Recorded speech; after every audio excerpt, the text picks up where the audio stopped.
చూసాను, బట్ ఎక్కడ దాని తల్లి లేదు. బయట అడిగితే చాలా మంది అన్నారు ఒక పిల్లలకు ఒక ఇద్దరు పిల్లలతో వెళ్తూ ఉంది, ఇది లాస్ట్ ఆగిన తర్వాత చుట్టుపక్కల చూద్దాము, చూసి దాని తల్లి దగ్గర చేద్దామని చెప్పి ఏం చేశానంటే బుట్ట కింద పెట్టాను. ఎందుకు అంటారా, ఆల్రెడీ ఇంటి దగ్గర పిల్లలు ఉన్నాయి కదండి, దాని తల్లి ఉంది. అలాగే ఏంటంటే ఆ పిల్లల్ని కాకుండా వేరే ఇంకే పిల్లలు చూసినా కలిసేద్దాన్న నెసెసిటీతో, అంటే ఆ భయంతో నేను ఇంకా పెట్టాను గంప కింద.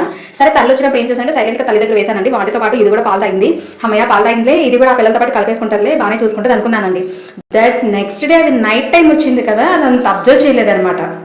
అవేమో కొంచెం చిన్నగా ఉన్నాయి, నెలలు 6 రోజుల పిల్లలు. ఇదేమో నెల 1 మంత్ అబోనే ఉంటుంది అనమాట. సో దానికి కొంచెం అంత పడతపడి తిరుగుతుందే బాగుంటుంది అని చెప్పి అసలు ఇదైతే ఎంత క్యూట్గా ఉంది చూసారా. దానికి నిలువు నామం పెట్టినట్టు బొట్టు చూసారా ఎలా వచ్చిందో, కాళ్ళు అలాగే కొన్ని చోట్ల వైట్ గా ఉండి, అలాగే మిగతా బ్రౌన్ అండ్ వైట్ మిక్స్ ఉండి ఎంత బాగుంటుందో తెలుసా. అసలు దాని ఐస్ కానీ ఇన్నోసెంట్ ఫేస్ కానీ అసలు చాలా బాగుంది. ఆ నెక్స్ట్ డే నుంచి అది పెట్టుతో పాలు ఇవ్వదు అని చెప్పి నేనంటే కొంచెం థమ్స్అప్ బాటిల్కి పాల పీక అనేసి చెప్పి తీసుకొచ్చి పాలు పట్టడం అలవాటు చేయడం ట్రై చేశాను. బట్ అదేంటంటే కొంచెం తాగడానికి ఇబ్బంది పడింది. చక్కగా ఆడుకుందండి. ఈ లోపు వచ్చిందండి పిల్లల తల్లి. ఇది వెళ్ళి పాలు తాగితే ట్రై చేస్తే దాని మీద అరిచిందండి.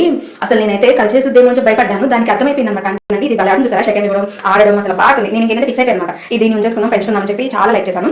మిగతా కుక్క పిల్లలతో పాటు కాకుండా విడిగా నేను దీన్ని ఇంట్లో పెంచుకుందాం చెప్పి ఫిక్స్ అనమాట. మీకు ఎలా నచ్చింది, బాగుందా ఈ కుక్క పిల్ల? ఇంతకీ దీనికి ఏం నేమ్ పెడదామంటారు? నేనైతే ఒక నేమ్ అనుకున్నాను, ఆ నేమ్ అయితే ఇప్పుడే చెప్పను. అది చాలా బాగా ఆడుతుందండి, మా అందరికి చాలా బాగా నచ్చింది. అసలు దాని ఇన్నోసెంట్ అనేది, దాని క్యూట్ అనేది చాలా బాగా నచ్చింది అనమాట. ఇంటి దగ్గర రాసి పెట్టింది ఉందేమో, నిజం చెప్తున్నా. మనకి ఎప్పుడు ఎక్కడ ఏది ఇవ్వాలో, ఎలా ఇవ్వాలో, ఎంత ఇవ్వాలో